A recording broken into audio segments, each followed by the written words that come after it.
All right. Hey, thanks for jumping in. And as you know, or if you don't know, I truly enjoy the game of poker, especially Texas Hold'em, a little Omaha sprinkled in, but that's for another day. And plus, you know damn well I love good stories. It's the whole reason I started this podcast. And today's guest hits on both of these subjects in a huge way, and I'm very excited about it. But before we get into all that, of course, I got a couple things I want to throw at you. Don't forget to jump over to my website, waltzkitchentable.com. You can find out everything you need to know about the show.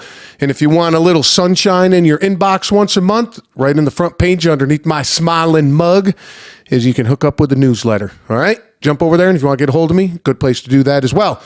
Also, Live Rishi. These guys make high-quality CBD product. I am never going to talk to any of you guys about something that I don't use and love, and I've been using this stuff for years, so it's easy for me to talk about. I demand a lot from my body physically working out, and their CBD product is amazing. You want to check out the tinctures, relax a little bit, rejuvenate. How about the Rishi Rub, which is, that stuff is a godsend. Check that out. You got some aches and pains? Jump over, liverishi.com. Use the code word TABLE50, and you're looking at 50% off your entire order. Yep. 50% off your entire order using the code TABLE50. So much I love all you guys. All right, now let's get into this. I'm excited again. Can't wait to get into it. So, you know what? We're going to get into this.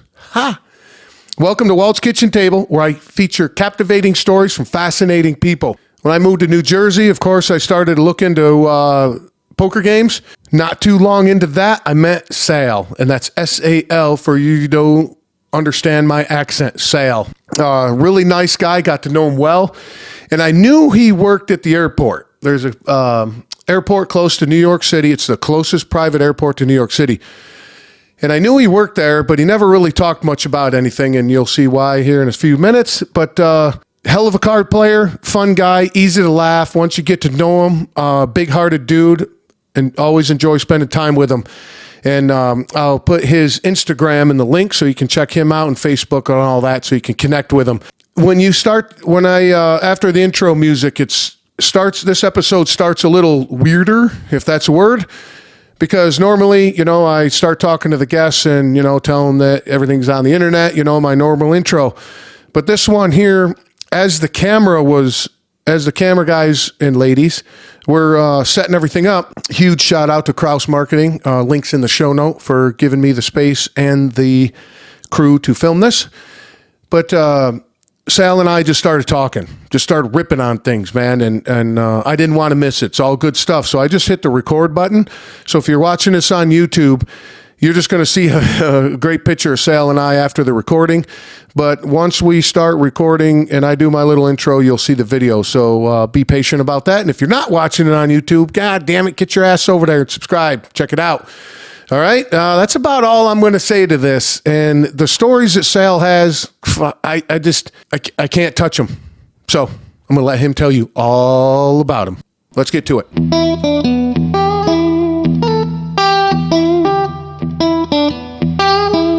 But I'm fucking rolling because you're talking shit, dude, and I got to get it on film, or I got to get it. I know. Okay, we'll do it again. I'm going to shut you the fuck up for a minute.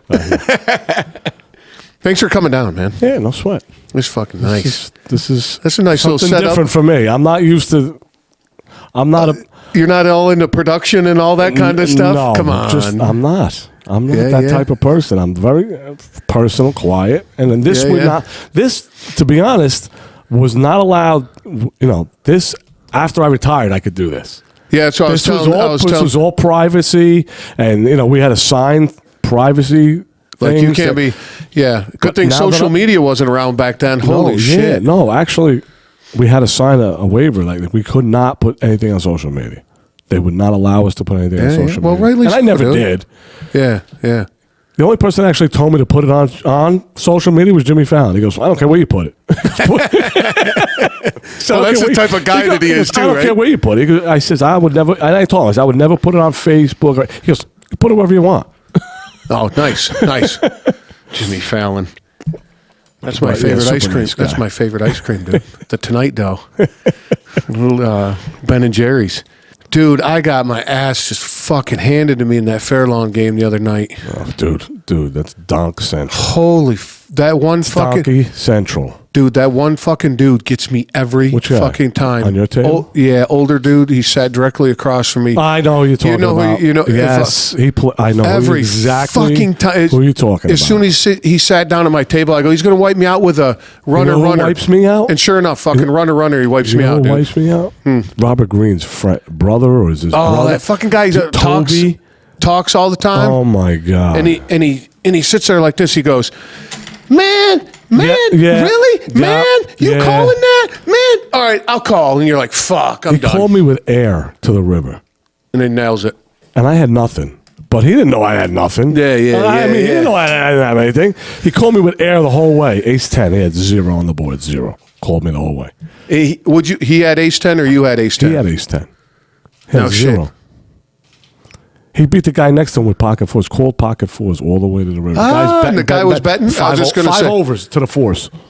5 and overs. The guy's betting. He's calling fucking fours. With pocket fours. Holy fuck. Pocket fours. Well, what's his name? Green, man. That guy's... Dude, he's hot and cold. Stupid lucky. Yeah, he's hot and cold. Well, maybe that's what it comes down to, right? Yeah, because he makes very bad moves and gets rewarded for stupid moves. Yeah. I'm like, every fucking time. And then he does that. Oh, and you're like, okay, he's got it. So he's not getting any more money from me. Right. Yeah, he has a couple good tells. Yeah. I like that game because it's just... chopped the Mawa the other night. No shit. Yeah. What time did you get done? 1:30. What was the pot? Not bad. We got 900 each. Yeah, I was going to say, 7 people. 7 of us. No, seven of us got 900 and one guy got 12. Holy fuck. Yeah, 82 people. That's a good game, dude. I like Mawa game. You should come up there one day. I go up quite a bit. Oh, yeah, that's right. You got it. I saw your friend was there. He said, yeah. I said, Paulie. Yes. Yeah. Yeah, he was there last night. Dude, I tell you what, his game he has gotten so much fucking better. Really? A couple years ago, you're like... I didn't play with him. I never got to play on his table. He's solid. Yeah. So if he bets, just get out of the fucking way, dude. Move on. Really? Yeah. Oh, so he's not a bluffer at all? Nah. Okay. No. Good to know. No. Yeah. Good to know. He's just a good dude. He likes playing, and then every time he gets beat, the guy fucked me. Dude, you fucking lost, bro. I mean, come on, man. Well, I had a king. Well, you had a 4 with it, dude. So his ace king's a little better than yours. That was the old Paulie. He would play some... Yeah. He would play some shit, dude. There'd be 5 spades on the board, and he'd have the king of hearts, and he's like, and the king down there, and he's like, I win, right? I got a pair, and I'm like, all right, buddy. So I don't know if he like. So has he learned? He's learned. He's learned. He's learned a lot. He's solid, dude. Yeah. That's good. He bitches a little bit, but he's solid. Right. But no, I like that game. If you can survive the first. Yeah, you got to survive the first hour and 10. You get probably the first hour, you're good. Dude, I had 33,000 at the break. Fuck. I only had 8,000 chips. And I took the add-on for 25. Yeah. I only had 33. And I made it to, I had 8. Double. I got to 850,000. God damn. The chip lead had 2.1 million.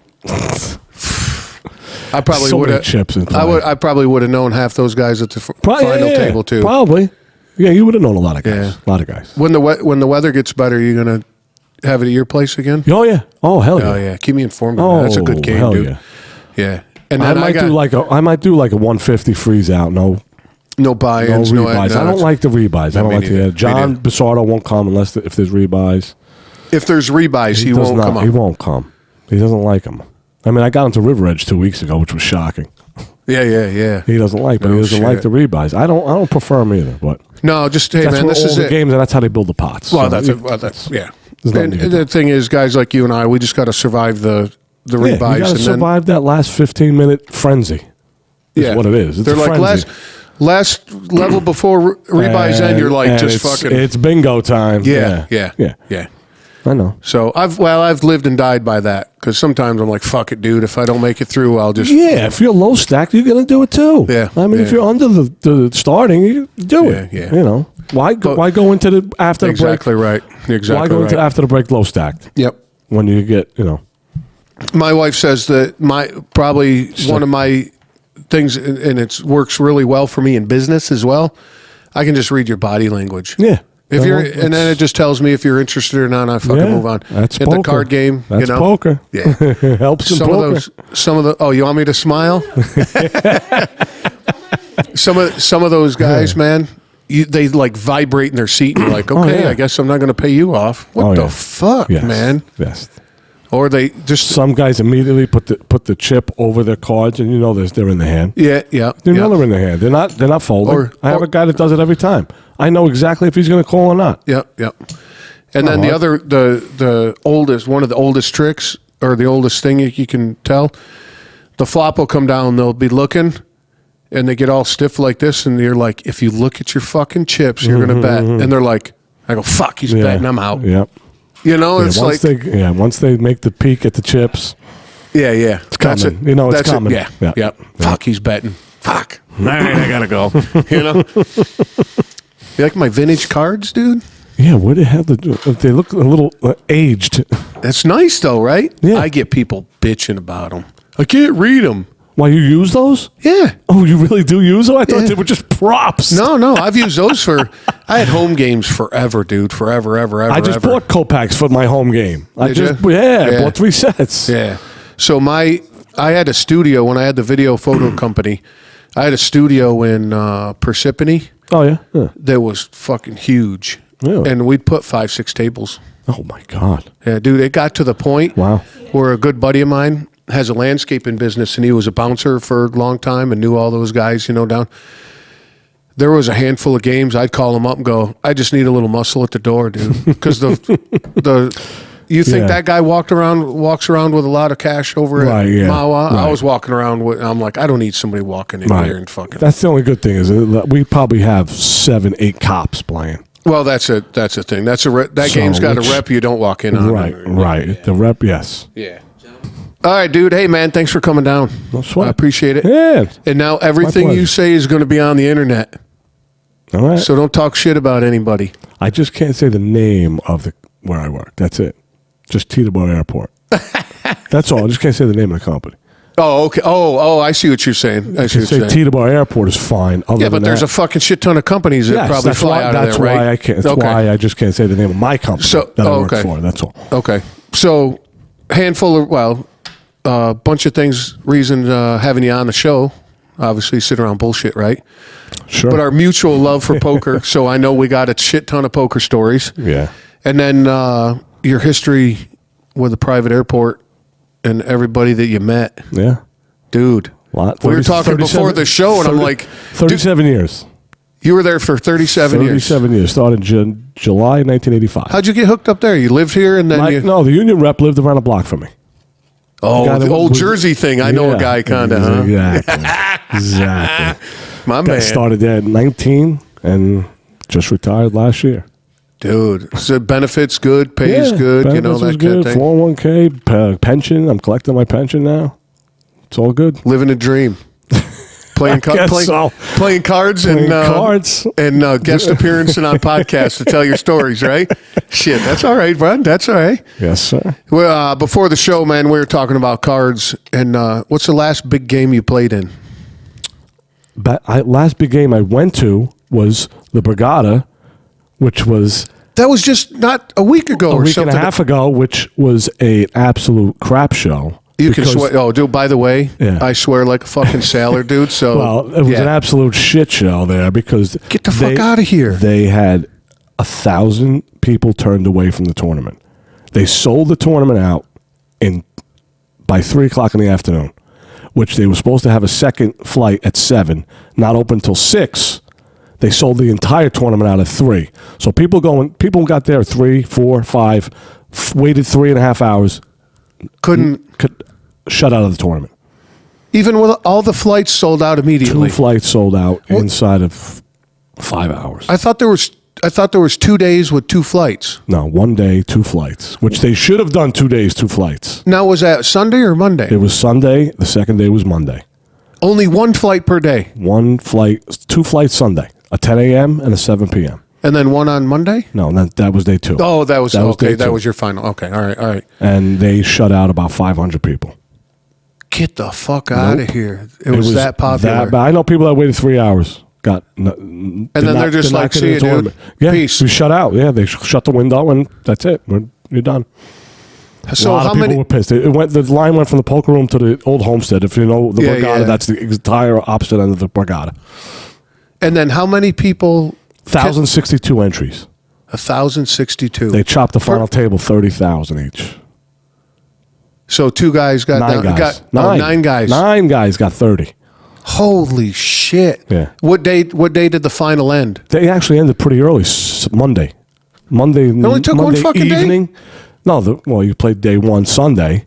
Right, but then you came back Monday at noon. I think they chopped fairly early, 9 o'clock at night. Wow, I didn't expect that. No. I expected that to go another day. Yeah, no, it went Fairly quick. But oh shit! It was just bad. It's a very poor setup. They didn't have enough dealers. They should have had it upstairs in the ballroom. Yeah, but no, the poker room was fucking huge. They could have easily handled the dealers, though. Dealers. They didn't have the problem is dealers. The problem is dealers. That's every casino's problem. Yep, is dealers. That's probably why the only place down in Atlantic City right now is having tournaments because there's no dealers. Because there's not enough dealers, and they don't make money on tournaments. They don't make any tips. Dealers don't make any tips on tournaments. Still tournament chips. They make more money on the cash.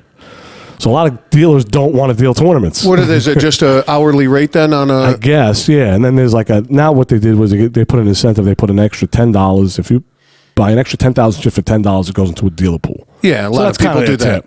Yeah, but still, you break that down in an hourly. Yeah, it's not much. It's not much. No. Putting up with all those fucking coons. Exactly. Well, I went down to just because my schedule. I was just looking around. Yeah. I went down to Live. I've heard a lot of good things about there. Dude, that's a fucking killer. I've heard a lot of good things. Yeah. And it's closer than Atlantic City. Yeah. I can get there in 90 minutes. I almost went Monday. A friend of mine lives in Toms River. He drove back home and he called me the next day because I stayed over at the Borgata Sunday night. He said, you want to go play Live Monday morning?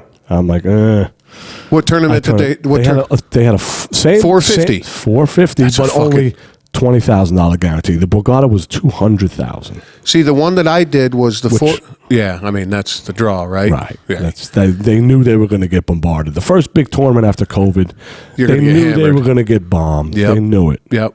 And they were not prepared. Not prepared for it. Yeah. Fuck, dude. Yeah. For some reason, though, I've never liked that casino.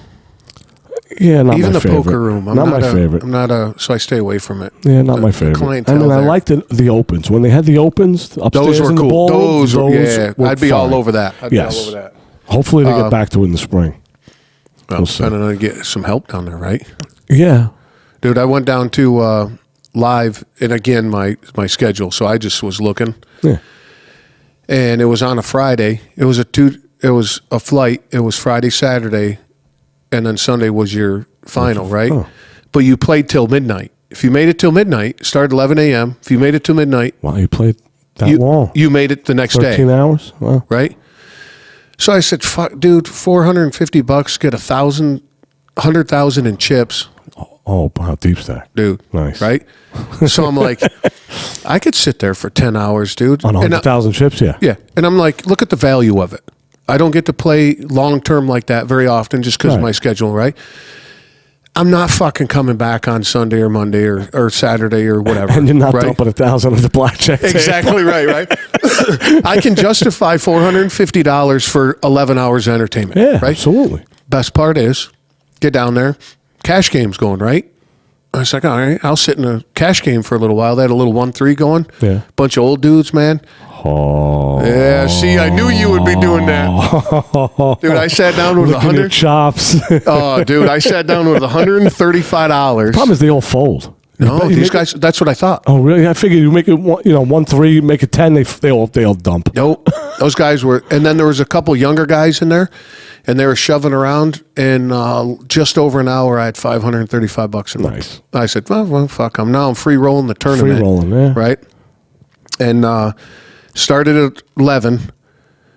At 8 o'clock, I came off break, and I was like, shit, I think I had like 230,000 or something, right? Okay, it's average, probably Yeah. a chip average. Yeah, it was just below chip average, right? So I'm like, fuck it, dude. I'm going to fuck around until 10 o'clock. Like, I'm going to just do some crazy shit. And Really? if I sit here at 10 o'clock, I got 600,000 in chips, I'll come back on Sunday. All right, well, That's what I'm thinking. of course. Right? Why wouldn't you? So that was going for a while, but that's not the way you do longevity in a tournament, dude. No, you can't get crazy. So that's a grind, man. You got to play your premiums. That's it. That's it. And up until that point, I was, and I fucked around a little bit, but I was like, fucking around. And the last hand that I got busted out on, dude, I got 9. You got busted out the night before midnight? Yeah. You lost the 200,000 before midnight? Huh? You lost that 200,000 before midnight? Oh yeah. Oh. Yeah, dude. I got knocked out. Me. I got knocked out at quarter 11. But when I came back at 8 o'clock, I was playing dumb. I was doing some re-raising off of nothing, fucking blind stuff, just fucking around, right? Well, this one lady, she didn't have a clue what she was doing. And that's the danger of a free roll. I know, exactly. There's no value. There's no fear behind the chips, right? Exactly. So I got 7-4 fucking clubs, and I'm like, fuck it, dude. I raise it up. The lady goes around. She shoves all in. Comes to her. Comes back around me. Okay. How was she playing the whole way? How was she playing? If Shoving. Really? Everybody fold. She collects. She'd shove. So she never saw cards. Right. So I'm like, all right. So hard to read. Okay. So I call her. She didn't shove all in. She re-raised me, and I was like, fuck it, I'll call her. 7-4 king come down. I was like, check? No, you can't check. No, I'm looking at her, and she's like, I'm all in. I go, call. She had pocket kings. Oh my God. Wow. Well, that's one of those insane coolers. Well, where you flop 2 and she's got a set. Check. Right. Just an insane cooler. So I never moved because I registered at like 9 in the morning.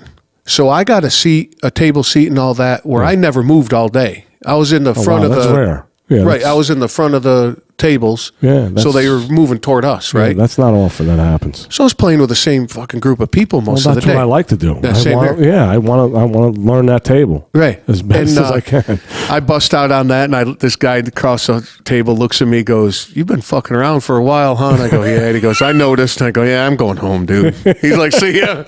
He picked up what I was doing, But you get a lot of guys, a lot of seasoned veterans when they go, to say the least. Well, the other thing too is when you get in a 450 and up tournament, there's some people that know how to play, know what's going on, and that's the other reason I wanted to do it. Even pros played in that Borgata. Oh well, 200 grand. Well, 200 grand. Yeah, why wouldn't you? Probably 25 pros that played. God damn, that would be cool. A couple of them put them on Twitter. A couple of guys were tweeting out that they were there, showing the line. What was the buy-in? It was only $410. Oh, see, that's why they got so many people. Yeah. If they made that 750, half the people wouldn't show up. Or just had 4 flights like they should have. Saturday, you had the holiday weekend. It was the holiday weekend, President's weekend. Yep. So you had no problem doing 2 Saturday, 2 Sunday, final Monday. Why wouldn't you do that? And then you would have had everyone in the tournament. Mm-hmm. Made all that money. Plenty of time. Made more money. Yep. The guarantee would have went up. Yep. Because you would have had probably 2,000 people. Yeah, they easily would have got 1,500. Yeah. Easily. Yeah. So. And made it like a 525 or something. Yeah, whatever. Whatever they could have made it. Yeah. I mean, they were making money no matter what. Yeah. They were making money I don't know. Something about Borgata, dude. You got to go down to Live, dude. Beautiful poker room, too. Yeah, I know. A friend of mine goes there a lot. And he says it's definitely worth the ride. And the casino itself is small. Oh, yeah? But the poker room's big. And the Rivers, is there another one down there called Rivers? He says it's in a really undesirable section. He says, I thought I was going to get mugged from the car to the casino. No shit. Yeah, that's my kind of place, dude. I got to go check that out. Yeah, he said it was really bad. And then there's one like Sugar something. Sugar House? I don't know. Maybe. Sugar House or something. Sugar House? Yeah. Something like that. Yeah, I don't know. But yeah, check Live out, dude. Yeah. I will. But so working at the airport, we were talking about this shit before we started, man. What the fuck, dude? James Gandolfini. Worked with him at the Peeler Bar, huh? Yeah. On the set, right? We did on the set. Yeah, I was an extra because I knew the owner of the bar, so he got me. I was an extra couple. You're from Jersey, bud, right? Yeah, I live around the block from the bar. Yeah, I know. I can literally walk there. Well, according to my dad, you can walk anywhere. So okay, very good. But you got to tell that story. What you were doing at the dude in this picture too. You look like somebody would be at the fucking Bada Bing. What is up with that mustache, dude, man? I was like 20 years old. I lived there for like 2 years. God damn, man. I almost had to pay rent. You got the drinks for free, right? Yeah, absolutely. Yeah. So we were filming one day. Yeah, we were filming, and it was an all-day thing. Like literally filming. You film 7 in the morning, and we finished 7 at night, and the scene was, I think, maybe 4 minutes. And it took all day to do it. 4-minute scene. Just them, just two of the guys talking, bantering back and forth to bar. That's it. Yeah, yeah. But somebody clips their, as you're walking by, somebody clips their heels a little too loud. Cut. Start over. I mean, it's very, like you said, like even here, like the mic is very, very, very sensitive. Yeah, yeah. To any noises. You had to heel toe it walking by. So we're filming all day, and I mean, this is all day. But when you're the extra, what were you doing? You were just walking back, just background scene, just walking back and forth behind them at the bar. Oh, okay. Going to get a drink. Yeah, yeah, yeah. Throwing talking. Throw dollar bills. As quiet as you could be. Oh yeah, of course. That's it. And then so it gets to be 5, 6, 7 o'clock, and it's a Saturday night or Sunday night, and I'm like, I got a softball game to go to. At 8 o'clock. I didn't expect to be here all damn day. I was not there, not expecting to be here all day. So I'm talking to one of the other guys. I go, man, I got a doubleheader at 8 o'clock. I think it was playoff games or something. I'm like, I got to get out of here. So Gandolfini's about 10 feet behind me. He hears me. He goes, you got somewhere to be? You got somewhere to go? I says, yeah, I got playoff softball. I said, I got to be, a doubleheader at 8 o'clock. He goes, you play softball, huh? I go, yeah. He goes, don't worry. We'll be out of here in 10 minutes. He goes, come to my trailer. I go to his trailer. He gives me a number one, what's the show? Sopranos. Yeah, yeah. Sopranos on the back, Sopranos on the front, number one on the back, softball jersey. Did he sign it? Signed it on the back. Dude, how fucking he says, cool. Take this. He says, bring this to the game. Make sure you wear it. You still got it? I still have, absolutely. Oh, yeah, I was just going to say. You didn't put that on eBay? I have so much stuff. My wife always asks me.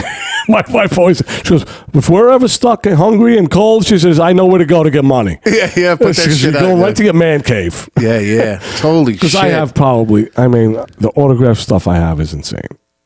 Baseballs, CDs from musicians, DVDs. I have a Godfather CD. The CD set signed by Francis Ford Coppola, Al Pacino, and Robert De Niro. And they signed it right in front of you, right on the DVDs. Yeah, right in front of me. Any autograph I got in person. So none of it's secondary. You would know these guys were coming. A lot of times we knew they were coming in through limo drivers. So you would bring something through the movie, because a lot of the movie companies had their own airplanes. So when you knew a movie plane was coming in, you knew. Oh, there was a premiere going on or something in New York. Sure. You knew someone was going to be on the plane. Yeah, especially being right there. So we used to all have lockers at the airport, and my locker was loaded with sports memorabilia, baseball, softball, hockey sticks, whatever, anything I could find. So I just kept it stocked. Like, this motherfucker's coming in town. Yeah, and if I found out somebody was coming in, I would go, I live literally 3 minutes away. I'd run home and get something and come back. That's awesome, dude. And then I saw Paulie, dude. What was his demeanor? Paulie from Sopranos. Yeah. There is no acting. That's the way he is. That's exactly the way. There is zero acting going on. I can't tell you how happy that makes me feel. That's the way. 100%. The accent. There is the voice. There's no voice change. Zero. So when he's talking, like he's talking to you in this picture, it's just like when he's on the show. Exactly if you hear him in the show. No shit. Exactly. That is fucking awesome. The wisecracks, everything. That makes me so happy. He was my favorite character. And they're all super nice. Every single one of them. Yeah, a really close friend of the family. She watches my son and stuff. And she was in the business for a long time, in the wardrobe business, and she worked on The Sopranos for many years. Oh, nice. With the wardrobe and doing all that kind of thing. So you have to dress them all. Yeah, and make sure that what's the word? Continuity. Yeah. make sure everything was the same. And, Yeah, that's what I was told. The dress as a Guido. When I went to the extras, they told me, that's exactly what they told me. Dressed like a Guido. Dude, you fucking nailed it. You nailed it. Wait a minute. Wait. The only question is, I don't have a gold chain on. That I'm missing. That's what I'm missing. I'm missing the Mr. T starter set. Yeah, but are those slacks or jeans? Those are slacks, those right? Are slacks. Yeah, that's fucking Guido, motherfucker. Yeah, damn. Yeah, you can't even see the Capizios. Fucking guy. And then we got what? Matt Damon. Yeah, that was Matt Damon and Brad Pitt. That's actually on the airplane. I think they're filming Ocean's 12, the second one. 25 or 30, whatever which one there, dude. Is he a cool dude, Matt Damon? Very. Is he? Very. There are very, very few celebrities I met that were not nice. Who wasn't nice? You want to be honest, the women. A few of the women. So, okay, I did security for a long time, and it was all like country stars. Yeah. And I'd, take them in and out of the bus and in and out of the arena and doing all that. Leanne Rimes, fucking bitch on wheels. Bitch. Yeah, I know. Holy man, with a capital B. Yes, I know. Believe it or not, there's a couple. I mean, Beyonce. She a bitch? Just not personable. You don't really look at it, but Jay-Z's very nice. As they're walking through the lobby with us, she will not look at anybody straight through. He will say hello to everybody. Just what's up? Hey, how's it going? He'll say hello. He's cordial. Yeah, she won't look at anybody. She will not look at anybody. Taylor Swift. She was nice before she got really, really big. Like when she was just starting out, she used to sign stuff for. She was when she got to a certain point. Her nickname, we gave her a nickname called Taylor Stift because we would load bags after bags on her airplane, and she would tip us $0. No shit. So that's how she got the nickname Taylor Stift. No fuck, dude. If you ever work for tips, you're probably a big tipper. No, absolutely. I'm a huge tipper. Absolutely. Yeah. Yeah, I would. If you work in that business and that's sometimes how you made. You always. I go over and above. Yeah. No, I'm a huge tipper. If I get good service, I go over and above. Yeah, same absolutely. Here. I'll tell you what, though, if I get shitty service, I'll let you know. Yeah, oh yeah, that too. Yeah. It works both ways. Yep. Yeah. Yep. Certainly. Dude, Phil Ivey. Yeah. How long ago was that? That's a long time. Look at the picture if I have hair or not. I was going to say, well, kind of. If I do, it's more than 18 years ago. Okay. So is that how you do the timeline? Yeah. Is the hair? Like I said, my pictures are in hairological order. Hairological order. That's going to be the name of the episode. Hairological order. Nice guy, though, huh? Super nice. They say he's a really nice guy. He came in from Europe, actually. Cleared customs, tipped everybody €200. About 5 of us. The exchange rate, you got about $6? No. It's like $1. It's like dollar for dollar. At that time, right? Yeah. Yeah. That's cool. It was probably 200 apiece. He just got off a big tournament. Guy. Yeah, he must have came playing probably WPT out there in Europe. Yeah, I've heard stories about that guy. He's from East Orange. He's from East Orange. No shit, I didn't know that. Yes, he's from Jersey. Oh, I didn't know that. Yes. Fuck, dude. Yeah, he's from East Orange, the bad orange. Or West Orange. I'm not sure. One of the oranges. Well, East Orange is the bad one, right? Yeah. I went to school. I went to college there for a year. I went to Uppsala. It's not even a college anymore. It's gone. Is it still in business? No, it's not. You just filled something out and they're like, yeah, we accept you. Yeah. As long as the check clears. Gone. I think it's condos now there. But when Matt Damon, that wasn't Rounders area either, though. No, that's way after Rounders. Way after, yeah, because he did. That's way after Rounders. Yeah. Rounders was in the, I don't even know when Rounders was. 90s. A lot of the pros said that they loved that movie because they started making a lot of money. Yeah. There's people are like, I can go do that. All the purses went up, and they just jumped. Yeah, and same with exponentially. When Moneymaker won, they did the same thing. Brought all the amateurs in. Yeah, and all the pros, all the amateurs in, and they made all the purses double, triple, quadruple. That's amazing. Good for them, right? I ain't mad at them. I mean, when the World Series, the main event used to be 40 people, 50 people. Now look at it. Now it's 8,000. Yeah.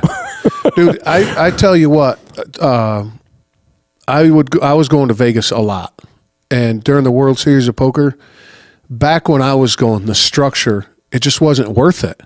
So it's $10,000, right? And the blinds were quick. You got what, 30,000? Now it's like a deep stack. Yeah. But back then it was much like more. No, that's why it goes 7, 8, 9 days now. It used to go 3, 2. Yeah, now it it goes goes quicker, 9 right? days. Yes. Yeah. Now it goes 8, 9 days. So I don't know if you've ever done this, and the only place I've ever seen it done is during the World Series. So when it was at the Rio, you walk in, of course, the fucking place is huge. It's massive. You find the corner, and they got it roped off, and they got probably 30 tables in the corner. And there's a guy or lady, somebody working at the casino with a whiteboard, completely empty most of the time. Right. But you walk up and you go, I want to get a 7-handed Raz game going. She goes, Raz, 7-handed, 1 interested. So you could walk up there. Oh, just start a game. Yep, you could walk up there and go, oh yeah, put me on the list for this, or go, I want to get a fucking crazy pineapple 10-person game going with a $200 buy-in. She's like, okay. I bet you fill that game up in about 10 minutes. Yeah, dude. So, but the issue that you had was you only won tournament chips that you could buy back into tournaments and shit like that. So it's not cash. Okay. But the thing is, right? So I'd walk in. Me and this guy would walk in. But you're still free rolling in a tournament. So well, that's what I'm saying. You go in and the guy that really showed me how to play cards and got down to the nitty gritty and stuff. Yeah. My ex-wife's dad, just brilliant at it. Really? And back when, what was it? One Bet or something bet. It was when poker just started getting online. Oh my God. Unibet? I don't know what it was. Called Unibet? Something bet. Yeah. And it was black and yellow. I can't remember. Yeah. But I would go over to his house. He'd say, okay, twice a week, come over to the house. He had a big computer screen, right? And we'd get on and he'd talk. Because I'd play old school games, fucking draw. And then you do the 7-card. Then you do the bullshit. Like grandparents took your pennies when you were 7 years old. That's how I learned poker. Yeah. And then you'd play so this round we're doing 7-card stud and 3s and 10s are wild. Yeah. But if the 3 comes out, queens are wild. And everybody's like, okay. And it's just, that's how I learned to play cards, right? Yeah. So Hold'em, I didn't know. Of course, you know the fundamentals, right? You got to learn. So we'd sit at the desk, and he'd go, okay, this is the position. Don't do this and do this, and just fundamentals, right? Just the basics. And so we would go out. He lived out there most of the time in Vegas, and this when I was in Colorado Springs, and we would go out, and he loved fucking Raz. Fucking loved it, right? He loves little cards, and I think that's kind of where dangerous game. Yeah. Such a dangerous So he's game. like, where we're going first? I'm like, whatever. And he'd be like a $500 Raz game. I'm like, fuck, dude, goddamn. Wow. Dude, fill up like that. Boom. You're like, okay, I guess that's what we're doing. Wow. And dude, that's where we'd spend all our time. And then I would get the tournament chips and sell it for 50 cents on a dollar. Yeah. Yeah, that's what the fuck, dude. Yeah. It cost me $100 to get in the game. Yeah, if you're not comfortable playing the tournaments, you might as well cash it out. Yeah, I got $600 in poker chips. Yeah. Or tournament chips. Hey, I'll give this to you for $300. I just made $200. Yeah. Next. Absolutely. Just keep fucking going. But if you ever run into that, I've only ever seen it at the World Series of Poker, and we did it like 3 years in a row. Yeah, because so many people want to play cash. Yep. Then they just make up games. And they want you could walk in and make up you could walk in and be like, I want 7-card draw. Like I said, because guys are getting knocked out first round, second round, so they're filling those games up like that. And there's probably, I can't even remember how many tables, but it's hard to judge the size because the Rio is so fucking big. It's huge. With that thing. I know. Yeah. I've been. You ever been out there? I've been out there. Yeah. I never played it. I'm going to. I'm saving. I'm $10,000. I'm playing it. I don't care. One time, it's a bucket list though. Is that you just because it's a bucket list? I'm doing it one time. All right. I'm gonna do it one time. Yeah, just to say I played it. I have a guy who wants to back me for a quarter of it. There you go. So it's a quarter of the way there. Yeah, get another guy and then fuck it. Cause if I could get half, I'll put the other half. I'll do the other half. And the other thing too is, really, bud, how far are you going to make it? Listen, I can grind. I understand good at that short stack poker, but you just got to make the money. I make the top 10% a lot. That's what you got to make. You got to get 8,000. You got to get down to 1,000. Okay, but the thing is, though, when's the last time I understand the making the top 10 and all that, but when's the last time you played in such a big pool of people? Oh yeah, I played the opens at the Brigada. I've played a lot of them. Yeah. I've always me and John used to go down to play the opens all the time just to get the feel of it. Yeah, that's a definitely different feeling. Just to get used to what it's like playing in a big arena like that. Mm-hmm. Yeah, but you can't look. See, the thing is, you can't look at it that. You just look at your table. That's it. You can only concentrate on your table. You're not playing anybody on the table. Yeah. You got to beat your table. Yep. That's it. Yep. That's all you worry about. You can't. And 10 hours focus later, on the big picture. You just got to focus on 9 guys. Your 9 guys. That's it. That's it. And then 9 hours later, you're bagging. And then you just that's all. Just bag your chips. Dude, how good of a feeling is that? Dude, there's something about that when you seal that bag and you got to write on it. Oh, next day. I haven't done it much, man. I haven't done it much, but it's I love the feeling, dude. Hell yeah. Yeah. Favorite pitcher? Frank Sinatra? Yeah, that's my favorite. How can you not? It took me 2 years to get a photo with him. He'd come and go, and you couldn't just catch him? He'd come in a lot. He would come in a lot. Because when he toured, what happens is a lot of these bands, when they tour, if they come to the East Coast, they'll base in New York, and they'll fly to Philly, come back that night. They'll fly to Boston, come back that night. Instead of staying in hotels all around it, they'll just base themselves in one spot and just get a car and shoot ride to Montreal, come back, shoot to Hartford, come back. Right, so we would see him twice, on the way out and on the way back. So when he was touring, we'd see him all the time, and could never bother him on the way out. Oh, he's very in the zone, very ornery on the way out. On the way back, when he had a few jacks, he was good. So I got to be friends with his driver, knowing him all these years, and his pilot. So I told the pilot, I said, I have to get a picture of him. I said, please, one time. I said, I will never ask him. I said, I will wait for you to give me the okay. When you give me the okay, like you're pulling up at the plane, I'll look for you. When you give me the thumbs up, then I'll know it's good. So I waited 2 years. No shit. 2 years. Finally, I see him give the thumbs up. He goes, he's in a good mood today. I go, You're like, hey, man, quick picture? So he was very nice. Took me, and there was one other guy with us. That I was just going to say, this is back before you could do selfies with. This is a 7-Eleven throwaway camera. Get the fuck out. Was that your 90% of my pictures are from throwaway cameras. Dude, we didn't have no cell phones back then. Dude, and then you got to take it to the little kiosk in the middle. Absolutely, a little Kodak place, get it developed, in the middle get of it Sears, enlarged. in the middle of Sears parking lot, right? Absolutely. And I was on first name basis with this guy for like 10 years. That's awesome, though. And then what? And then would they enlarge it, or I would get it enlarged, and then hopefully sometimes if I saw him again, I'd had him sign it. Oh, okay. That's so what I would always try to get. I have a lot of my pictures are signed. A lot of these small ones are enlarged. I have all 8x10s, and I have probably 50% signed. Just because you would hang out, or you'd know they're coming. If I knew they were coming back, I would bring it. It'd be in your locker, right? Yeah, I'd bring it back, and I'd keep it with me, and hopefully I'd get an opportunity to ask them. Sometimes you didn't get the opportunity. Yeah, like you said, you don't want to be a fucking total. A lot of these people, when they're with the kids, we don't bother them. You just use your etiquette. You just use your protocol. Yeah. You know when to talk to them, when not to talk to them, when to bother them, when to ask, when not to ask. You just use your judgment. Dude, I saw Stallone in there. Yeah. Stallone was very nice. He looked pretty fucking jacked in that picture. Yeah, but a lot of these guys too, they all say, "Oh, they're very short." And he's not. He's actually. I'm 5'11". He's possibly an inch shorter than me. Everyone goes, "Oh, he's 5'7", 5'8". No, he's not. No shit. He's almost as tall as me. Very close. Okay. I'm 5'11". Huh? So but the thing is, though, is he short compared to some of the guys that he's acting with? Well, yeah, you put him this next way. to. You look at a guy like Jason Statham, who's very short. But I was shocked when I saw him. No shit. Yes. Very shocked that our friend that's the wardrobe said that dude's a fucking asshole. Really? Yeah. He was actually all right with me. Yeah. I met him once, and he was okay. And she made, because that's what I said. I said, no shit. I said, I have some friends that said that, he's pretty cool. Yeah, I met him once. I only met him one time, but he was okay. And she goes, to a man.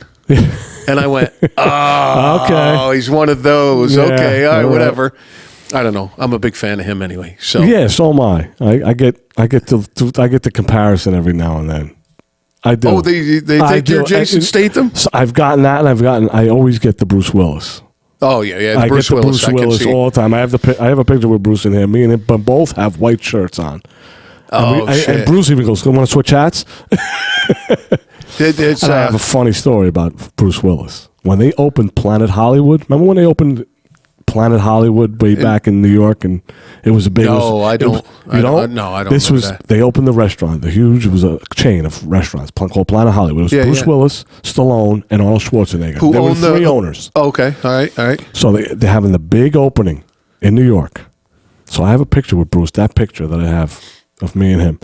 So I said, this was a girlfriend. My wife wasn't even married. I brought my girlfriend. Let's go to the city.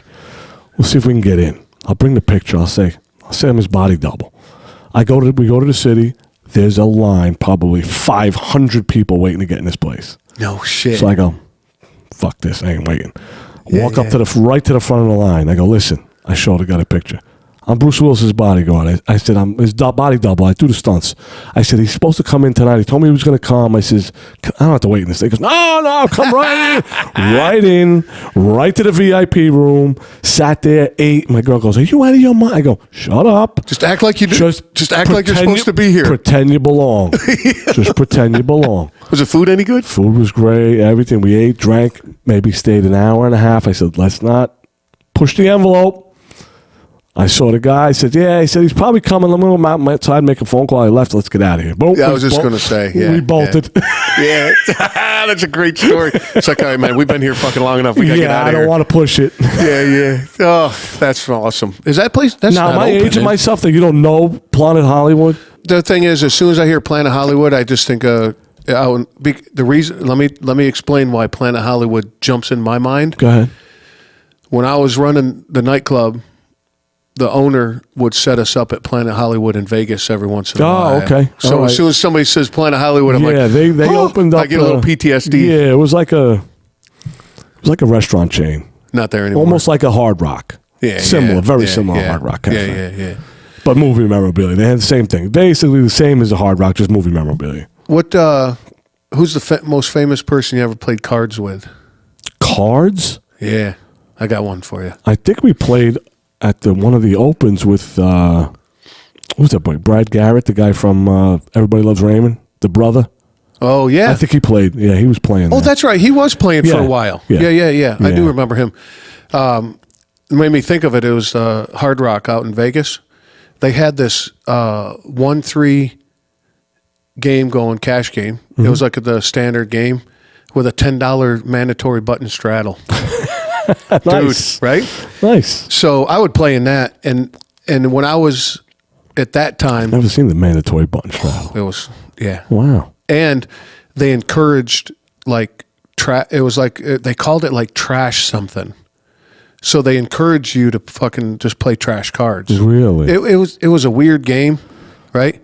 That's pretty interesting. Yeah. But I had it, and at that time I was drinking and drugging and shit, and I was fucking barbecued when I was in there. Because what was that show? Rehab, something, where it was at the Hard Rock at the pool. Yeah. What the fuck was the name? It. Well, I would always sit at the table where I could. There was a glass wall going to the pool. Okay. So I would sit at the poker table and watch all these fucking people coming in and out of the pool, right? And again, completely barbecued. And it was late in the evening, and this guy came in with 2 bodyguards, and it looked like Billy Bob Thornton, right? And me, I can't keep my mouth shut when certain things happen. And I'm like, hey, man, are you fucking Billy Bob, or are you like one of those guys that look like him? And are you just reaping up the benefits? And the pit boss comes over. He's like, hey, man, you can't talk like that to him. Well, Who the fuck are you? I guess it is him. I was like, and then we started bantering back and forth a little bit, right? And I go, I still don't think you're, whatever, dude. That's cool. I ain't mad at you, because if you can reap the benefits, good for you, dude. Yeah. He's a good looking dude, man. I mean, good for you. And he goes here, and he gives me his wallet. And it's a fucking George Costanza wallet, dude. It's full of shit, right? Of course, it's a Los Angeles. It's a California, Los Angeles license, right? Yeah. He goes, now do you believe me? I go, motherfucker, give me 20 minutes and $40. I'll be right back, and I'll have one with just my picture on it. And he starts laughing. He's like, hey, that's great, dude. And next round's on me. I go, you cheap motherfucker. They're free. And he's just laughing. And we just sat there and drank Corona and drank tequila. Nice. Yeah. He's sober now. Yeah, he's sober now. Yeah, he is. But at that time, nice guy. Super nice guy. And he had that gaunt look to him, you know? Right. Well, he did that for a lot of movies. He had a lot of these guys do that. Up, down, weight. I never talked about his movies. I never asked him about it. I just talked to him like you and I are sitting here bullshitting, dude. That's the one main thing about meeting these celebrities is how to get them to converse with you. Is I never talked movies with actors, always talk sports. So now they're engaged because they're not talking about their movies. Sure. Same thing with the musicians. I would bring up sports. Not talk about their music. Yeah, that's all they hear. Yeah, that's all the fans do. Oh, I love your music. I bring up sports. Hey, you want a Giant game or the Yankee game? And then they engage. Lay right up and engage. A lot easier. Than if you don't bring up what they do. So was there a time that you didn't know somebody was coming and somebody got off the plane and you're like, what the fuck? Yeah, Michael Jackson. No shit. Yeah, we didn't know Michael Jackson was coming. He didn't have a little boy with him, did he? No. Oh, was that a bad joke? Yeah. That was a bad joke. No Michael Jackson. He was just a little odd, but, you know. I mean, I met Prince. I think we met Prince about 3 weeks before he passed. No shit. Yeah, about 3 weeks. How'd he look? He looked like okay. Prince? Yeah, he looked like Prince. Yeah, no. Yeah, didn't seem all like strung out or anything like that. No, not at all. Not at all. A lot of guys. I met Stevie Ray Vaughan 2 weeks before he passed away. He came into our line room, which is where we hang out. He sat in there for 20 minutes with us. BS. That was it? Yeah, and then I think he passed. I think he went down in a helicopter crash. Is that how he died? Yeah. I don't know. I didn't know how he died. Yeah. That reminded me, Blake Shelton, before he got super big, we were doing the security gig. How was he? Because I met him once or twice. Unbelievably nice guy. He was fucking super nice. So what happened was, this is back when he had long curly hair. Okay, so this is way back. Okay. And we were doing, my coworker, Doug, we were the security guys, and then they had the stage hands, right? So when they fed us, we'd go over to the table with all the stage hands and shit, right? Yeah. And most of the stars would go over with their band and that kind of thing. So we're sitting there eating and shit, and all of a sudden he comes over, and he's tall. He's a big dude. He's a big dude. Yes. And he's like, you mind if I sit here with all you guys? He goes, I'm sick of looking at those guys. And he sat there and had lunch with us and sat there and bullshit. And never. Cool. And again, same going back to what we were just talking about. Never talked about music. Never. Just talked about just what was going on in the world at the time. Yeah. Just life, dude. Yeah. That's all they want to talk about. That's it. They want to act like they're normal people. Exactly. Exactly. Yeah. That's why I never brought up what these people did. Just tried to mix it up. Yeah. It's so much easier to mix it up and get them to engage with you. Yeah, exactly. Now, I walked with Elizabeth Taylor. Elizabeth Taylor gets off the plane, and now we parked the plane, and now it's literally a live taxiway, about 30 feet in front of her. She comes off with a dog, walks across the live taxiway onto a grassy area. Now we're not allowed to. Yeah, we're not allowed. So I had to run over there. I go, Miss Taylor, you're not allowed. Walk with me. She grabs my arm, and we're walking. And she's in for a 9/11 benefit. So we talked. Okay. We talked about 9/11 for 20 minutes. Well, her dog pissed on the side. Well, her dog pissed on the side. That's cool. And she looked, and she already. I think she was in first stage or second stage. She had cancer. Yeah. So I didn't. See, that's one of the protocols where I would have never asked her for a photo. Oh, man, how you feeling? Well, I would have never asked her for a photo either. I didn't. You just have the memory of it. That's it. Yeah. You're walking with a legend. So actually, I helped Katharine Hepburn into an airplane. Dude, now she's 94 years old, probably 93, 94 years old. That's crazy. That's a legend. Yeah. I mean, me and my buddy carried Joe Namath into an airplane after he had double knee surgery. We literally had to pick him up and put him into the airplane. Dude, no pictures there, though. No. Yeah. See, like you said, it's good stories, man. That's just where you just use the memory. Yeah. That's all. So, do you know who Jennifer Nettles is? country singer. I know the name. Yeah, if you heard one of her songs, you'd probably know. Yeah, I've heard the name. Right. So they come in concert, and she was with Sugarland at the time, and we're like, whatever, this is what we're doing. And they did up the stage, and they're like, okay, you got to bring her in. All right, go to the bus, and she's got this sundress on, and the best way I can describe it's like an Aunt Jemima head, like a handkerchief, right? Yeah. She sings the way she practiced. She just did the scales. They're like, we need a mic check. She got up there and did the scales. Dude, my skin crawled. I was like, that's really to hear somebody with that kind of talent. Yeah. Bellow out. And she's like, we good, guys? We all good? They're like, yeah. No. And they're like, she's like, I'm going to go back into the bus. I'm like, oh, shit, that's me. But for the concert, we had a karaoke room that we blocked off, and the stars would come in and eat, and so nobody could fuck with them. Right? Well, there was windows in it so you could see outside into the bar, and then the music was piped in that was playing out in the bar. It wasn't as loud, but So I came in and relieved the guy at the door. I said, I got it, and I'm just sitting there, and you got your back to her. You just fucking. She's all by herself. Right. She starts singing along to the music on the. Dude, I got goosebumps right now just but going back to what you were saying, to see somebody that close that's that talented, naturally talented, right? Yeah, I mean, and she gets ready for the show. And of course, it's my job to take her to the stage, and I got a flashlight and doing all that. She's got a T-shirt on and bib overalls, and her hair's in ponytails, right? And I'm like, fuck, dude. This was on a site one time, I think. But so we get to the stage, and and they're introducing her, and I'm standing there with a flashlight, and they're like, she goes, thanks, fellas, and bolts up there, right? And I'm like this. And my buddy literally reaches over, takes a bar rag and wipes my mouth. He goes, dude, you're drooling. And I go, she's hot, dude. Do you see that? And he's like, man, be professional. Be professional. I know. That's the only person that I've ever been starstruck with. And really? I've met, even all that other shit. I've never been like, oh my God, I can't believe it's you. It's the only person ever that's got me that way. Wow. I've had a few. There's been a couple, like Sinatra and Muhammad Ali. Oh, dude, what's the story on that? Meeting Muhammad Ali was one of my. We almost missed him. I was walking out. I punched out.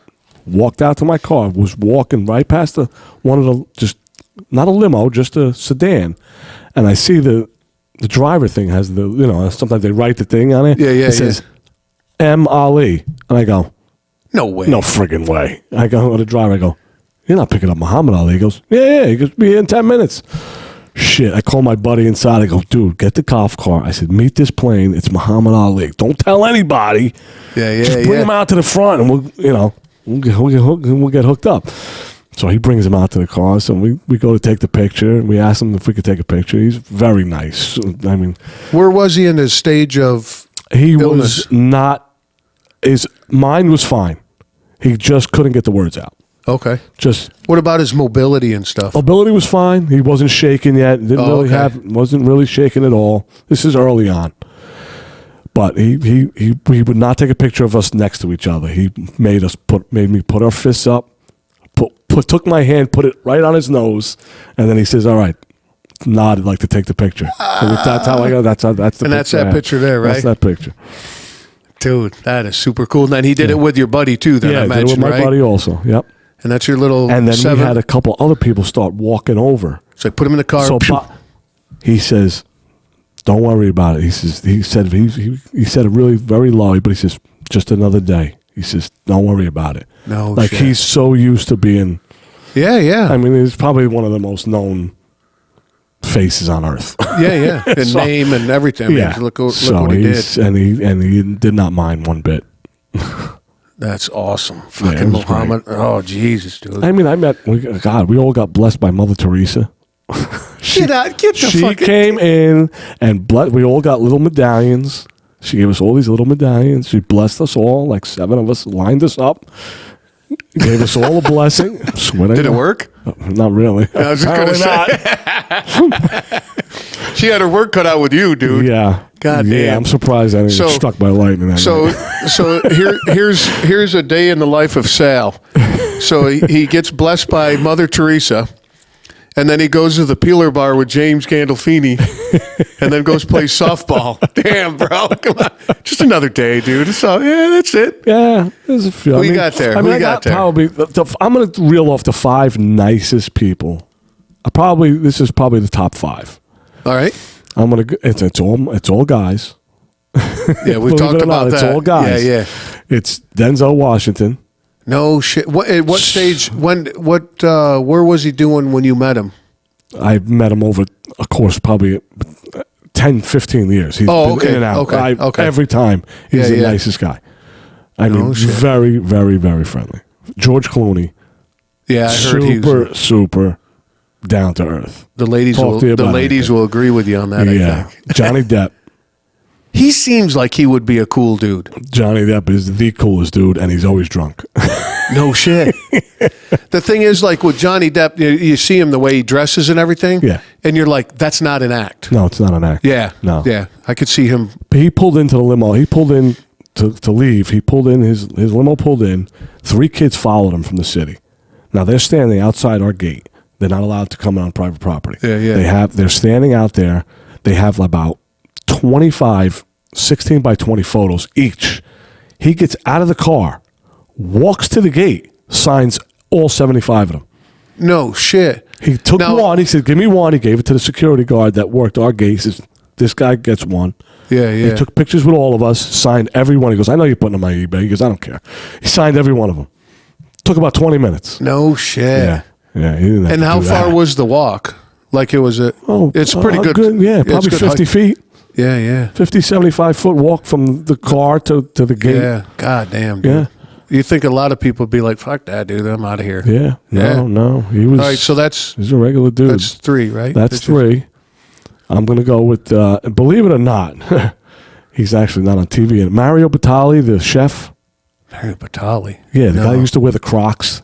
He had like red hair. He actually played on the Chew. He got in trouble for.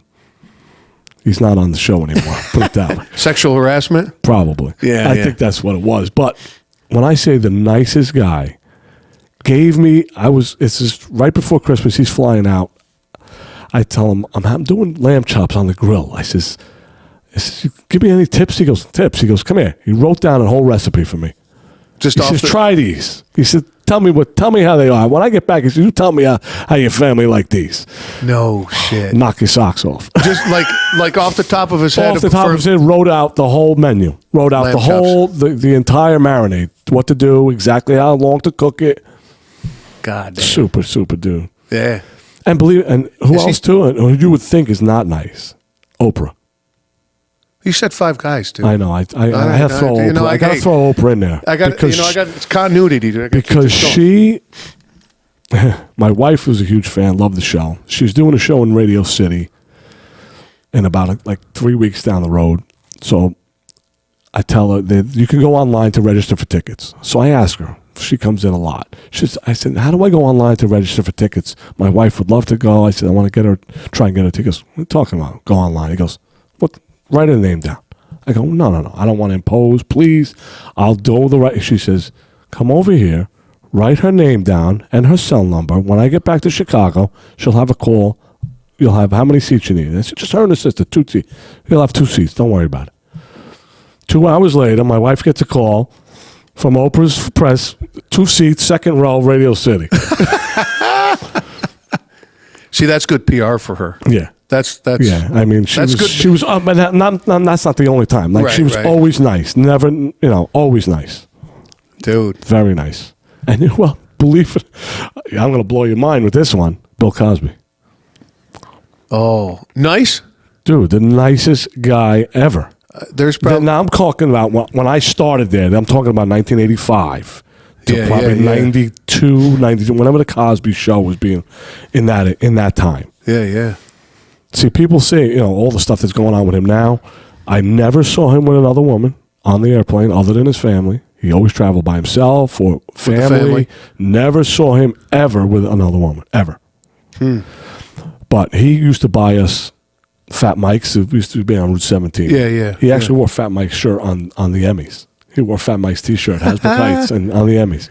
But he used to buy his Fat Mike's. He used to come back, film the Cosby Show, come back, fly back into Teterboro on a Sunday night, bring us 8 cheesesteaks, Philly cheesesteaks, hot out of the oven, every Sunday.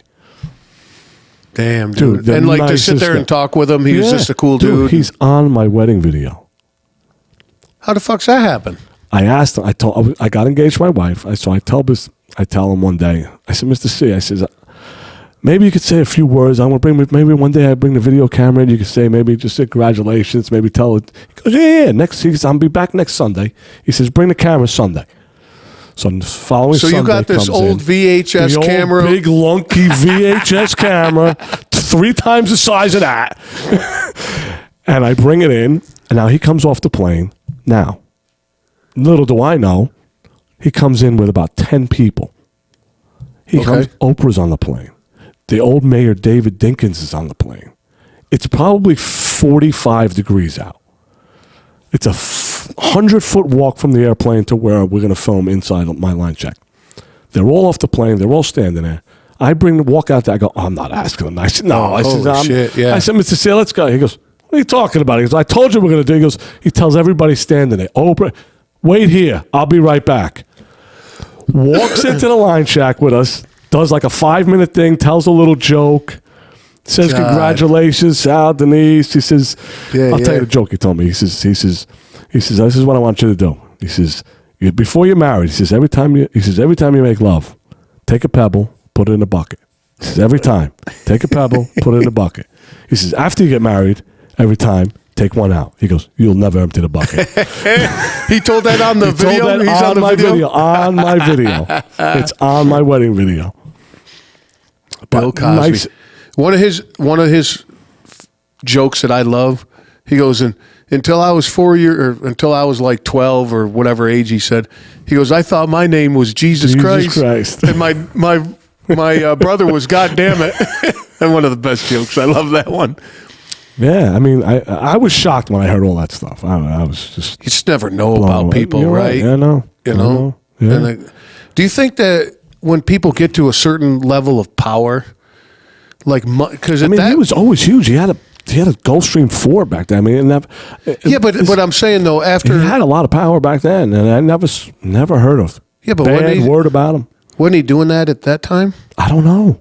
Apparently, yeah. Apparently, I don't know how far back it goes. I mean, I saw Jeffrey Epstein a million times. No shit, huh? Oh yeah, and he was in and out a lot. Yeah, because being that close to the city, right? Yeah. Because you guys are the... And I saw tons of girls going back and forth in an airplane. Get the fuck out of there. I never saw... I don't recall the other... What's her name? Ghislaine Maxwell. I don't know how to pronounce it. Maxwell, I don't recall ever seeing her, but I do so... He would fucking haul girls out of the city. Yeah. Right? And the funny part is he would never see him together with them. He would come... 30 minutes later, the girls would come. When he got off the plane, he'd get off the plane. 30 minutes later, they would get off the plane. Like clockwork. You would never film them. Even if you were TMZ, you would never see them together, ever.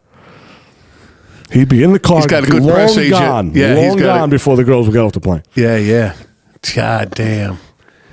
That's I don't know. And then we were there when they raided the plane. They raided the plane. The FBI raided the plane there. You were there? Were you there? Yeah. No shit. They come rushing in. Same thing when, what's his name? Bieber got held at customs. Justin Bieber got held at customs for like 5 hours in the holding cell at Teterboro. For smoking pot on a plane. From Toronto to here. He couldn't wait an hour. It's an hour flight. And he's with his father. Hey, dude. Huh? With his father. Hey, dude, when you got to fucking roll a joint, dude, come on, man. Come on, you can't wait an hour? The pilot's, you can't smoke. So the pilot called it in and said, got to do that, and the customs agent, he's coming from Toronto. The customs agent smelled it as soon as he walked in.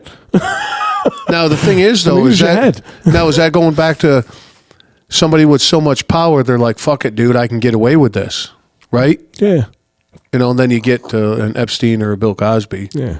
They're just not smoking joints. No.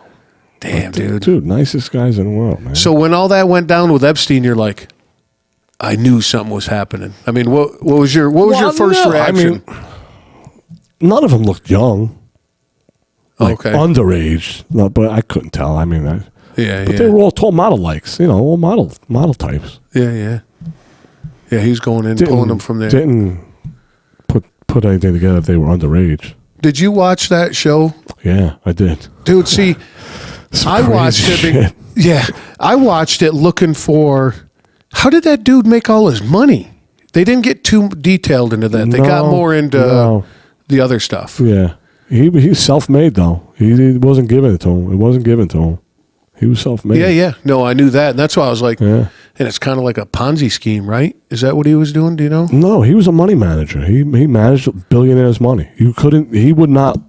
But he was doing it legally. You had to be worth like at least $100 million for him to even get to him to look at you. But what I'm saying, though, is he did it legally. Yeah. Okay. Oh, yeah, he made his money legally. Yeah. Okay. And then he's doing all this other shit. Yeah, he had a black jet, all black. No shit. Yeah. It was a cool plane, cool-looking airplane. Yeah. Jeez. The only two black airplanes I've ever seen, the all jet black, was his and Larry Flint from Hustler. had a black airplane. Yeah. Larry Flint. You meet that dude? No, I've seen the airplane. His plane used to go down the other end, but I used to see the plane. Dude, I think Woody Harrelson did an outstanding job. Yes. Playing him. People versus Larry Flint. Oh, my God. What an amazing movie. Yeah. Oh, my God. Dude, that's fucking Larry Flint. That's a whole story. Oh, shit. All right, dude, start flipping through there. What else you got? Oh, man. I met James Caan. Another guy, James Caan. Who the hell's James Caan? James Caan. Come on. Sonny from The Godfather. Nope. You don't know The Godfather? Well, of course I know The Godfather. Well, you know Sonny, the oldest son. The guy that gets shot on the Parkway. Yeah, okay. Him. I didn't know his name, though. All right. And we got Vin Diesel. Vin Diesel? Yeah. Nice dude? Yeah. He's got hair there? Yeah. Does he have hair there? No, he's got a hat on. Oh, okay. But yeah, nice guy. Yeah, very. What was he doing? What film was he working on at that point? I'm a Vin Diesel fan. Pick one of the Fast and Furiouses. Oh, come on, dude. You're not a fan of Fast and Furious? No, I am, but I don't know which one. It was a million of them. Yeah. It was during one of them. Okay. Yeah. Another story by Dave Matthews. Dave Matthews Band. My cousin and his wife got married. This is way back. And the whole wedding was Dave Matthews music. She loves Dave Matthews, has paintings of him. Oh, insane. So almost creeper level. The day I took this picture, I told him, I says, I just came from my cousin's wedding was last year. He said, all your music. I go, she's an insane fan. He goes, call her up. I go, no way. He goes, call her up. I get her on the phone. I go, Lise. I go, guess where I am? I said, I'm at work. She goes, so first she knew it. She goes, get the fuck out of here. I go, I'm going to put him on the phone. I said, don't pass out or anything. I said, I'm putting him on the phone right now. She's like, don't fuck with me. I said, here he is. And he talked to her for about 3 minutes. Oh, that is so good. I did that with my dad with Odessa Turner from the Giants. Oh, yeah. I go, my dad's a huge Giants fan, man. Can I call him? He goes, fuck that, dude. I'll call him. Give me your phone. I was like, here you go. He's like, this the old man? He's like, I could hear my dad go, yeah, who the hell is this? He goes, this is Odessa Turner. And he's like, no way. What? Same type of thing. Yeah, that's fun to do. Oh, yeah. Yeah. Nowadays, if somebody did that to me, I'd be like. My niece talked to Brad Pitt. Brad Pitt did it to my niece. He called her. Oh, yeah? Yeah. She was like a stuttering fool. Blah, blah, blah, blah. Brad's like, how you doing? I have so many. It's so many dead people.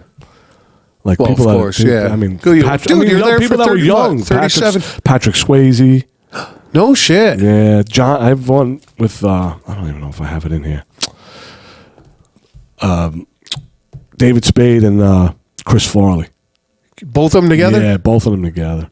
Dude, that would be an amazing picture, I brought the picture in one day to show Spade, and he saw the picture. He's like, oh, my God. He goes, that's a cool picture. He goes, can I take a picture? He took a picture of my picture with his phone. He goes, can I take a picture? Yeah, absolutely. Yeah. I said, you want to take it? I got the negative home. He goes, no, I'll just take a picture of it. Dude, how different would that be? I think that's cool having these pictures, like the physical picture in like your little book. Yeah. What do you think it'd be different if you nowadays doing that? Just with your cell phone. Oh my God, Just, so much. You know how many fucking easier. selfies you would have right now? I know. It'd be a lot easier, but this is cool. I like seeing this kind of stuff. You know, because there's a lot. Vintage. Yeah, Al Pacino. And you could see now you could tell the heights of the people. Like I tower over Al Pacino. Yeah. I knew that he was super short. Yeah. Ben Stiller is a lot shorter than me. Yeah. I mean, there's so many. I mean, it's just Tony Bennett was another one that I like to meet. Yeah. I've met Lady Gaga, who's very nice. Sean Connery? Sean Connery. Get the fuck out of here. Yeah. Sean Connery, very nice guy. Really nice. Very funny. One of the best quote I have ever. Anthony Hopkins, Seinfeld, Eddie Murphy. Sean Connery, dude. The best movie line ever from The Rock. When winners go home and fuck the prom queen and losers. Yeah. Anthony Hopkins. Oh, that would be cool. Is that Trump? No, that's Jack Nicklaus. No Trump. I don't have any Trump. I've met Trump a million times. I haven't met him. I've actually met OJ. Oh yeah? Yeah, way back when. He used to go golfing with, I don't remember who, somebody's helicopter, but we used to see the helicopter OJ. would come in. Yeah. Helicopter come pick up OJ. I'd see him a few times. Shit. There's a big dude. Yeah. Yeah. The Rock's a big dude. Muhammad Ali's very big, and I was a lot bigger than I thought he was. You met The Rock? Yeah. You got a picture of him? Yeah. Yeah, I got one with The Rock in here somewhere. Because he's like 6'5". There's another classic one. Michael Douglas and Kirk Douglas. Holy shit. See, he was yelling, "I am Spartacus." Is that what he was doing? The pictures, just the look of and you these also pictures. see them in their natural, like no makeup. Yeah. A lot of them no makeup. They just traveled to us. Yeah. Who's that right there? This is Foo Fighters. Dave Grohl, Foo Fighters, super cool. Costanza. Costanza. That's cool. I mean, this just The Rock, though, huh? pictures, and then Will Smith. You said he's really nice. Super nice, super. Yeah, I could see. He's that. one of the top 5. Yeah, he's one of the top 5. Young DiCaprio. Damn, dude, he looks like he's like 16 years old at that point. Yeah. Damn, bud. I mean, it's because everybody says no matter 5 presidents. I've shaken every president's hand since Nixon. Damn, dude. There's 30. That's what's 37 years at the airport gives you, right? I got pictures with 5 of them, 6 of them. Who's your favorite president that you met? The one that stands out, maybe. Not the one that was the most talkative, and Bill Clinton. That's obvious. Dude, he talked baseball with you all day. No shit. Talked baseball with you all day long. He actually held up the airport talking to me and another guy for like 15 minutes. The Secret Service had to pull him away to get him because he kept talking. But a huge baseball guy. Yeah, golfer too. I guess he's a legit golfer. George Bush Sr., very nice. Really? Yeah. Yeah. He's sitting around doing paintings nowadays, I guess. That's senior. No, senior. Oh, senior. Dad. His dad. Yeah. No. Yeah. Yeah. His dad. Yeah. Oh shit! So a very lively career, my man. Yeah. Yeah. Long time. That's awesome, dude. And I mean, obviously, we could sit here for. Oh God, and the more we. And I have some funny stories with Sinatra coming in with Sammy Davis and Liza Minnelli. Oh, that's razzing on each other. Sinatra calling him names that I probably can't say without just us laughing. Back then when no one was offended. Yeah. Oh yeah, I could see that. Just funny, just yucking it up with them. Got to see Sinatra. Actually, got to go see Sinatra in Patsy's in the city for with 20 people because we got to know the driver. So he was coming in one night at around 11:30. So we asked the driver, "You guys going to Patsy's tonight?" He goes, "Yeah," but because you can't go. I said, "No, me and my buddy are gonna go." The guy I work with, just us, just the 2 of us. You can't bring 50 people. Yeah. He goes, he won't come in. So we go and we're sitting in there, and a half hour later, here he comes. When he comes in, they shut the door. They lock the place. Yeah, for sure. That's it. If you're in, you're in. That's it. No one else comes in after.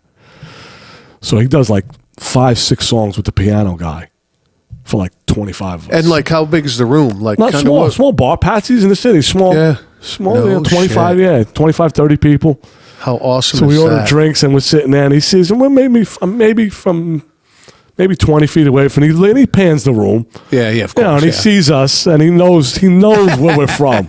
He knows us. He's from like, the I just saw and you from the airport. He just nods his drink at us. That's all. Yeah.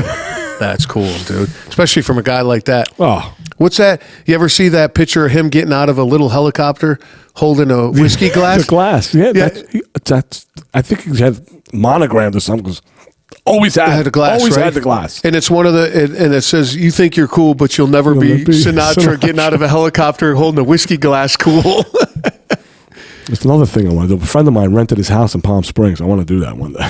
You What do they got it down house. like a... You could rent his house in Palm Springs. Yeah, but that's a heavy nut probably, huh? Yeah, a little bit.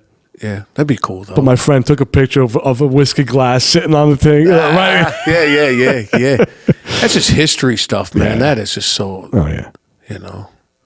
Now, when you started seeing celebrities come through, where you're like, "Holy shit!" At first, because we didn't take any photos because I was just new and I didn't want to do that. But the guy that got me the job was the senior guy, so he was the kind of one that led me into it. Yeah.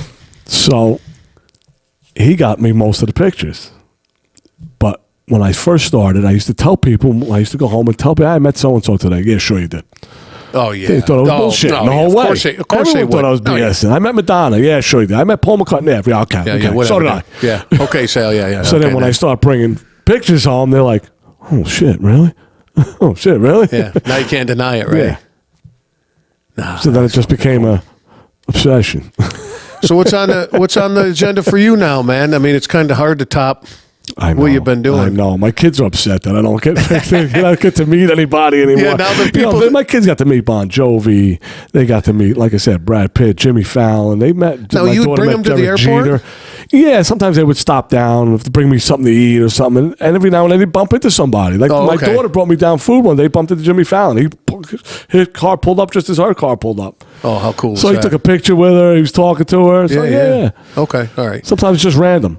But you couldn't like, hey, come down here at this time. Yeah, that'd be fucked up. Yeah. But now the one time I did it was Johnny Depp when I got the video. My daughter and my niece. Yeah. So I actually made the limos park at the other end.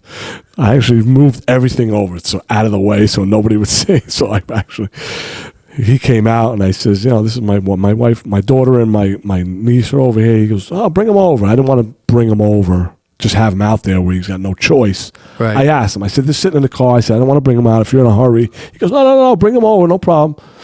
So I always asked him first. I was never, forced anything. I never forced anything on. I would always ask. So he said, "Yeah, bring him over, no problem." He took the picture with him. Then he actually did a video for my other daughter who couldn't come down. Yeah. He took a little video for her. It's like, next time I'll try to catch you next time. Try to catch you next time. I did get in trouble one time. It was my mom's birthday. Oh, trying to hook up your mom and you got busted? Trying to hook up my mom and I got busted. She's a huge Neil Diamond fan. And I've only seen him. He only came in once. And I says, I can't pass it up. I don't know if I'll ever see him again. Yeah. So he pulls in and then I had my mother park her car right where the plane, next to where the plane was pulling. So he gets off the airplane and I told him, sit in the car. Until I got to give you the okay. I said, I can't. Yeah. So he gets off the plane. I said, Mr. Diamond, I said, my mom is such a huge fan.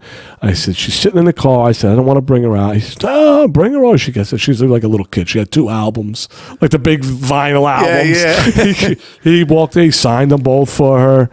And the pilot got a little upset. No shit. Yeah. Yeah. Well, he kind of ratted me out, got me in a little trouble. Yeah, fuck him, dude. It was it was my mother's birthday. I said, fuck it, I'll take the 3-day suspension. Yeah, I was going to say, I'll take the bullet for mom, right? It was it was worth it. If you're a Neil Diamond fan, there's a podcast called Mobbed Up. And it's a story of Vegas, how it got started and how the mob took it over and shit. Yeah. And Neil Diamond was deep in that shit, dude. Really? Yeah, he was trying to... I didn't know that. He came in, according to this, I'm going off of what these guys said, right? But he came in when corporate America was trying to clean it up from the mob. Oh, okay. and he tried buying one of the casinos from the mob, and shit just got all. I wonder, because he came in on a casino airplane. He flew in on a casino airplane. I don't know which one. What the fuck was the name of that I casino don't know now? which one, but he did fly in. It was one of the casino-owned airplanes. Yep. He did fly in. Stardust? Not the Stardust. That's that's from Casino. Yeah. There was a Stardust, though. Yes, absolutely. There was a Stardust. Absolutely. But I can't remember. Flamingo? Possible. I think the Flamingo was what he was. Possible. He flew in. Yeah, he flew in. But that's a really well done. It's a little overproduced, so it's kind of tough. It's like something that would be on PBS. Oh. So it's kind of like really overproduced. It's a little tough sometimes to get through. Right. But it's an incredible story. Yeah. And then Neil Diamond was big into that, and he got threatened. And really? Yeah, and then the one story they said he got off the plane. The FBI walked up to him and were like, hey, we're going to put you on protective custody, and we got to do this and this and this. He goes, for what? What's going on? And it surprised him. And they said, we found a list of 4 people, and you're on it, and you're the only one still alive. Real? Oh, well, that's a little scary. Yeah. So it's a great story. So if you're a Neil Diamond fan, check that out. And they interview him a lot, so you hear him talking, and he's got that. Yeah, he's got that raspy. He's got this very distinct voice. Yeah. You definitely know when it's Neil Diamond talking to you, 100%. Yeah. But I imagine your kids are a little upset now that. Imagine who's flying through there now, dude. Yeah, I know. You got any connections over there? Like if no, you're fucking gone, right? Gone. Yeah. They cut the rope. They cut the umbilical. Pretty quick. Yeah. Cut you loose. Probably for that reason, right? Right, to keep you from guys. We had a couple of guys that used to like doing it. You had to do it on the sly. And a lot of the sports guys were good. Met a lot of sports. A lot of sport, football, baseball. The hockey guys were the nicest of all 4 sports. Mm-hmm. I always hear that the baseball guys are the biggest pricks. Certain guys. Like A-Rod, entitled, like got ego. A-Rod. Yeah. I met the Yankee guys, Paul O'Neill and Jeter, super good. Stein, let me tell you, George Steinbrenner, you will not meet a nicer guy. No shit. The stories that you hear about him, and totally, he has never turned down an autograph from any of our guys. He told one guy, he says, one guy asked him for an autograph. He says, I don't want to ask. He says, listen to me. He says, you never, ever hesitate to ask me for an autograph. Oh, that's cool. He says, I will sign whatever you want. Gave us free tickets for 10 years. We got free tickets for 10 years. Never paid for a ticket. It was insane. I mean, he signed a Darth Vader helmet for a friend of mine. When they used to be called the Yankees were called the Evil Empire. That's back in the day. So my buddy asked me, "Would you think he would sign that?" I go, "Are you fucking nuts? You still want me to ask him to sign the Darth Vader helmet?" And he was probably all over it. Dude, I put it on the side. He comes walking in. I said, Mr. S, I said, I don't know. I said, I want to ask you if you wouldn't mind signing something. He goes, what do you got? I go, you don't have to sign it if you don't want to. I totally get it. He shows it. I show it to him. He goes, who do I make it out to? And he laughed, signed it, no problem. I told my buddy, I says, you have one of a kind. I said, there's no way no one else had the balls to ask him for that. Yeah, 100%. And he could probably pay off his house when he could sell that for. And I had my first daughter, 1997. I took about 3 weeks off. This is before family leave. You got to take your own time off. No hard feelings there. Anyway. But I come back, my first day back to work, he flies in. So I tell him, hey, Mr. Rest, I just had a daughter. I got a new Yankee fan in the family. Oh, congratulations. He sends his driver the next day to the airport on his own with 7 Yankee outfits for me. No shit. That is super cool. Dude, that guy is, he pays for any in the Tampa area, any police officer or fireman is killed in the line of duty, pays for the kids to go to college. Get out of here. Nope. Takes care of the family. Any kids, he pays for them all the way. Whew. Well, talk about giving back. You never hear of it because he doesn't want to advertise. I was just going to say he don't want to talk about that shit. Well, that's not why you do it. You don't do it for the average. You don't do it for Well, what's that thing when somebody takes a picture, they doing a selfie of them giving a homeless person $1? Yeah, exactly. You're fucking doing that for yourself, for dude. yourself. You're not doing it. Right. When I hear those stories. When I was going to Vegas quite a bit, I would stop, get a handle of booze and a 6-pack of beer, and between the liquor store and the poker room, I would see, because total shit ton of homeless people, right? Yeah. I would sit down with the homeless guy, and we would sit and drink, and I'd hold his sign, and I would say, "Hey man, what's your story, bro? What the fuck are you doing here? Why don't you get up and do this and this?" And they would talk. The stories I heard were incredible. I can imagine. Some of those are fucking kooky, and then 5 minutes in, I'm like, I'm already out of here. Yeah. But there's sometimes I'd sit there for 45. Yeah, just get some. I'm sure you get some truly interesting stories. And the common denominator, mental health. Something broke them. Something happened in their life. They had a complete fucking meltdown, and they just couldn't handle society anymore. And now they live in where, that was kind of the common denominator. Just need another break. That's all. They probably just need another break. Just some kind of a break to get them back. Yeah. And then I'd leave all that with them, and I'd go play cards. But, talk about enabler. But anyway, it was a different life back then. Like you, man, I had a different life back then. But now, look, dude, you fucking sit at a poker table for 12 hours. Ready to retire. Hopefully. Yeah. What are you doing now? I thought you were retired. I am. I'm retired from there. What are you doing now? I work at the DPW. Oh, ain't nothing wrong with that. And now shit, dude. I'm too young to retire. Yeah, I was just gonna say, you got 56. I'm way too young to retire. Is that full time? Yeah. Yeah. So you got all benefits and everything. So your second career, benefits, right? Yeah. I put 20 years in corporate America. Yeah. And then did the video business, and now I'm back in corporate America. Fuck that, dude. I'll do it till I can't do it. Well, I told, I work for U-Haul, and I said, man, I'll die in my rig if they let me. Yeah. I'll just keep doing it until I can't do it anymore. It's a great job. Great company, great job. Fuck, dude. I'll do this till I can't do it anymore. I enjoy it. The guys are good. The crew I work with is all good. Yeah. I'll do it till I can't do it. It's a little more boring than hucking around celebrities, Yeah. And it opens you up to play poker. That too. Yeah, it does. I get a little more free time. Yeah.